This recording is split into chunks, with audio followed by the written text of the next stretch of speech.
الذین خرجوا من دیارهم دا دریم وار دی الله پاک بیا د جهاد مسله ذکر کوي.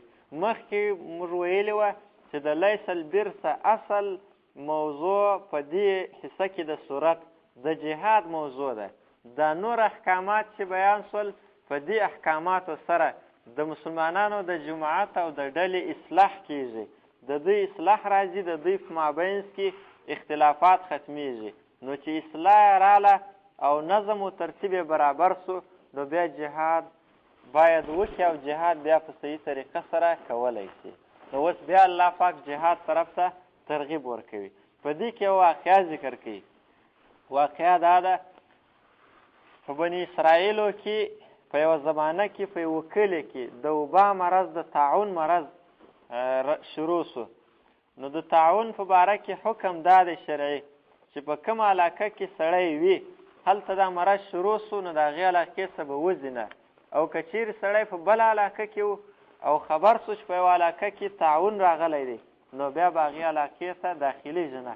حضرت عمر فاروق رضی الله عنه د شام یوې علاقې ته د ورتګ اراده کړې وه. خبر سو چې هلته د طاعون یعنې د وبا مرض شروع دی. نو په دې باره کې به اوس څه کوو؟ صحابه یې را جمع کړل، وایي که چیرې په دې باره کې چا د نبي علیه السلام یو حدیث اورېدلی هغه بیان کوي نو بیا به د هغه مطابق عمل کوو. حضرت عبدالرحمن ابن عوف رضی الله عنه حدیث بیان کوي ورته چې نبی علیه السلام فرمایي چې د طاعون داسې مرض دی چې په مخکینو خلکو هم راغلی و. نو کله چې په یوه مځکه دا راغلی وي او تاسې خبر سئ نو ورځئ ما، او که تاسې په یو ځای کې واست او دا مرض رالی بیا ځینې ځئ ما. دا حدیث چې بیان کوي حضرت عمر رضی الله عنه فیصله وکړه چې دې علاقې ته نه ورځو او بیرته ځو. حضرت ابو عبیده ابن الجراح رضی الله عنه دا مې یو غټ صحابي دی. ده وویل وایي اتفرون من قدر الله، وایي آیا تاسې د الله د تقدیر څخه تښتئ؟ د الله تقدیر که چیرې زموږ دپاره د عذابو د مرګو نو خو نسو ځینې تللی، نو بیا ولې تاسې د دې علاقې څخه بیرته ګرځئ؟ حضرت عمر ورته وفرمیل وایي ابو عبیده که چیرې دا خبره ستا ما سوا بل چا کړې وی نو به ډېر ښه و، کشکې تا نه وی کړې.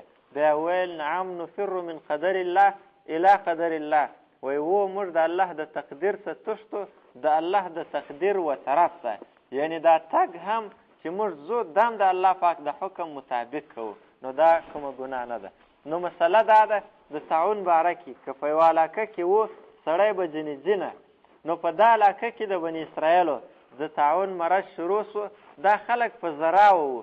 د قرآن کریم د الفاظو داسې معلومیږي چې کم از کم 10,000 کسان وو.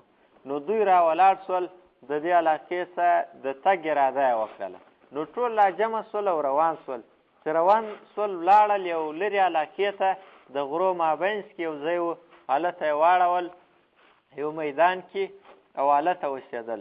دوی خو د مرګه تښتېدل، لیکن الله پاک هلته ملایکې ور واستولې، دوی ملایکې، او په دوی باندې یوه زوروره چغه وکړله او ټول هلته مړه سول.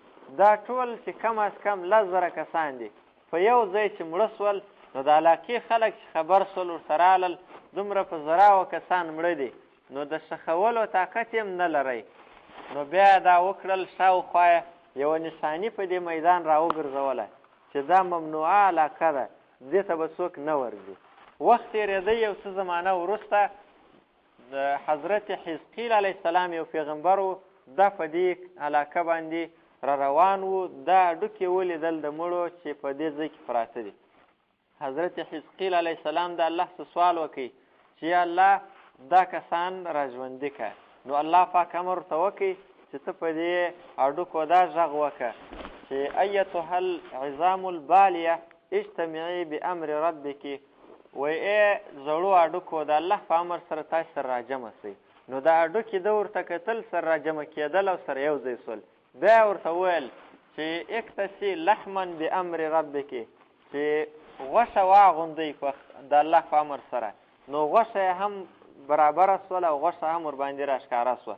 بیا ورته وویل چې ای ارواګانو د ارواګانو پکښې ننوځئ د الله په امر سره. نو ارواګانې یې هم رالی او په دې کسانو کې ننوتلې او ټوله ژوندي سول.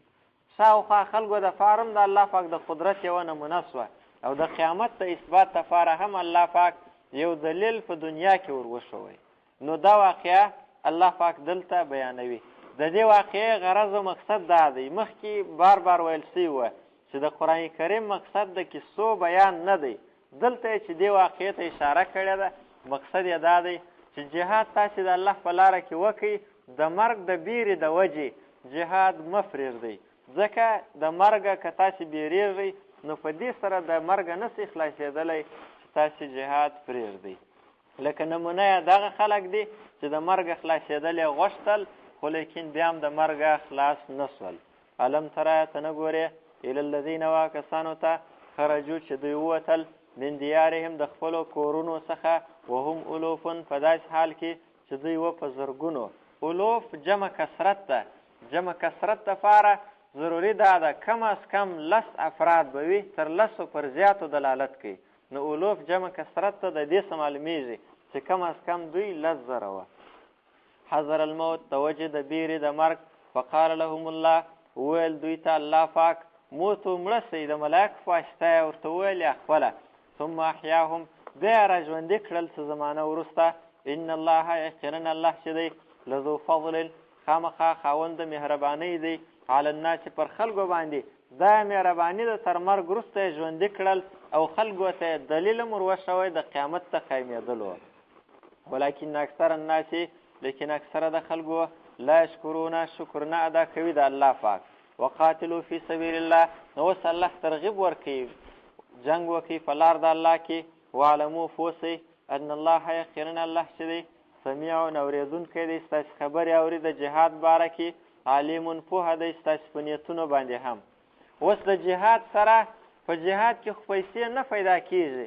یو وخت که سړي ته یو غنیمت په لاس ورغی، هغه هم کله چې د غلبې د طاقت حالت چې د مسلمانانو د قوت حالت په هغه وخت کې غنیمتونه وي.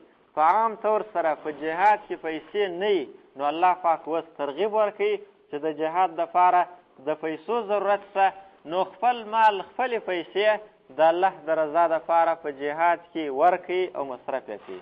من ذا الذي ترغیب ورکوي اوس خیرات کولو ته. څوک دی هغه یقرض الله چې قرض ورکړي الله پاک ته قرضا حسنا نیک قرض. نیک قرض دا دی چې په اخلاص سره وي، بغیر د ریا وي. او قرض یې ځکه ورته ویل چې یعنې الله پاک د دیر پو خامخا بدله درکوي، بدله یې الله پاک خامخا درکوي. لکه د یو چا چې پر بل چا پور باندې سي او بیرته یې ځینې غواړي، دارنګه به تاسو ته الله پاک د دې پیسو بدله درکوي. فیضاعفه نو زیات کړي الله پاک هو دې قرض لره له د ده دپاره، الله به نور هم ور زیات کړي.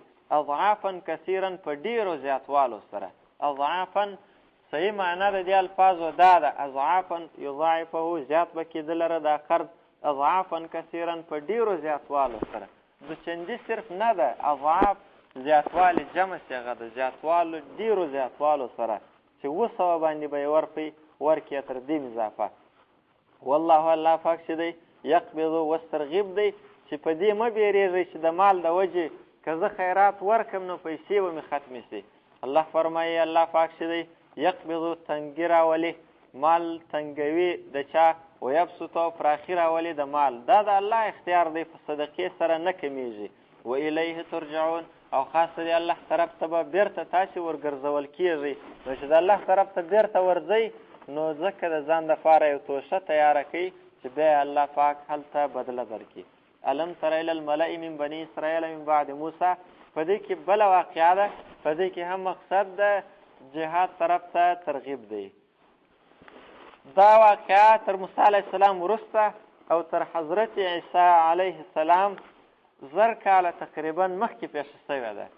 بني اسرائیلو چې کله په تورات عمل کوی نو دوی غالبه وه او د دوی حکومتونه و عزتمن وو، خو لیکن چې کله په دوی کې فسادونه ډېر زیات سول نو الله پاک پر دوی باندې جالوت یو ظالم باچا و دا مسلط کوي او دوی د فلسطین د علاقې څخه پسې واخیستل ویې نو دوی چې د علاقې څخه پسې واخیستل دوی راولاړ شول. د وخت پیغمبر حضرت اسماعیل علیه السلام ته وویل چې ته د الله څخه دا سوال وکړه چې موږ ته د جهاد امر وکړي او د جهاد دپاره د یو امیر ضرورت د الله څه وغواړه چې موږ ته امیر مقرر کړي.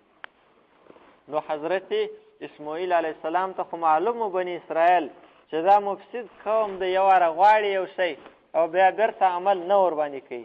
نو ورته ویې ویل چې داسې نه وي چې دا جهاد فرض شي او بیا تاسې نه کوئ، یعنې فکر وکړئ د ځان سره. نو بني اسرائیل وویل چې جهاد به ولې موږ نه کوو، یو خو د الله حکم دی او بله وجه یې دا هم ده موږ د خپل وطن څه ایستل سوي او د خپل اولادو څه ایستل سوي، نو په دې وجه موږ جهاد ته تیار یو. حضرت اسماعیل علیه السلام د الله پاک په امر سره ورته وفرمایل چې طالوت ستاسې امیر دی. بیا دوی اعتراضونه شروع کړل چې طالوت خو غریب و مسکین دی، دی څنګه زموږ امیر کېدلی شي، باید یو سرمایه‌داره سړی دا امیر جوړ سوی وی. نو حضرت اسماعیل علیه السلام ورته وفرمایل چې د حضرت طالوت کې د امیر صفات موجود دی او الله پاک د مشرۍ دپاره غوره کړی دی.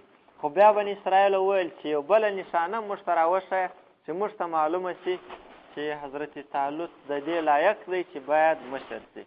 نو الله پاک د طرفه هغه پیغمبر ورته وویل چې نشانه یې دا ده چې یو صندوق دی چې په هغه کې آثار د موسی علیه السلام او د هارون علیه السلام د دوی د کورنۍ پراته دي، هغه به راشي ملایکې به یې راوړي د حضرت طالوت کور ته. دا یې ښکاره نشانه ده. نوره واقعه بیا وروسته انشاءالله وایي. علم تره ته نه ګورې الی الملای و هغه ډلې ته. علم تره په هغه ځای کې استعمالیږي چې مقصد عبرت د روایت سره روایت علمي مراد دی، یعنې ته په دې کې فکر نه کوې. الی الملای آیا ته فکر نه کوې و هغه ډلې ته د بني اسرائیلو څخه من بعد موسی چې وروسته تر موسی علیه السلام وه، اذ قالو کله چې دوی وویل لنبي لهم و هغه پیغمبر ته چې د دوی و ابعث لنا مقرر که زموږ دپاره. ابعث بعث دلته مقررولو معنا ده، راپورته که زموږ دپاره یعنې مقرر که ملکن باچا نقاتل فی سبیل الله چې موږ جنګ وکړو په لار د الله کې. قال وویل حضرت اسماعیل علیه السلام هغه نبي هل عصیتم آیا تاسې نږدې یاست ان کتب علیکم که چیرې فرض سو پر تاسې باندې القتالو جنګ کول الله تقاتلو چې تاسې به جنګ ونه کوئ بیا به دا فرض عملي نه کوي، یعنې اوس فکر وکړئ.